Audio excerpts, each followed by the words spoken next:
Welcome to Chillin' 101. We hope this video helps. You begin by enabling the console in your game build and creating the command entry point. First, turn on the developer flag or set console, then map a key like tilde to open the overlay so input focus is captured. Next, create a tiny command handler API that registers commands and parses arguments. This lets you add functionality fast.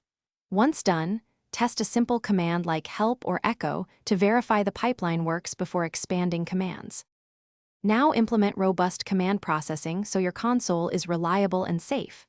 Start by defining clear command signatures, name, parameter types, description, and permission level so commands are self-documenting. Then write a parser that tokenizes input, supports quoted arguments, converts types, and validates ranges. Make execution safe, run potentially long tasks asynchronously, catch exceptions, and return clean error messages. Finally, log command calls with timestamps so you can audit behavior and reproduce bugs quickly. Finish by adding polish and a testing loop so the console is production ready.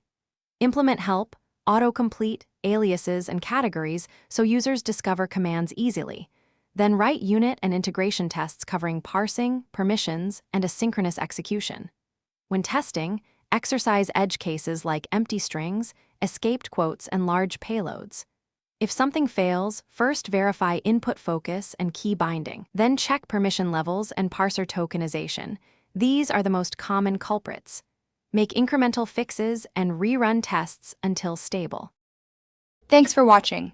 Consider subscribing if we helped you.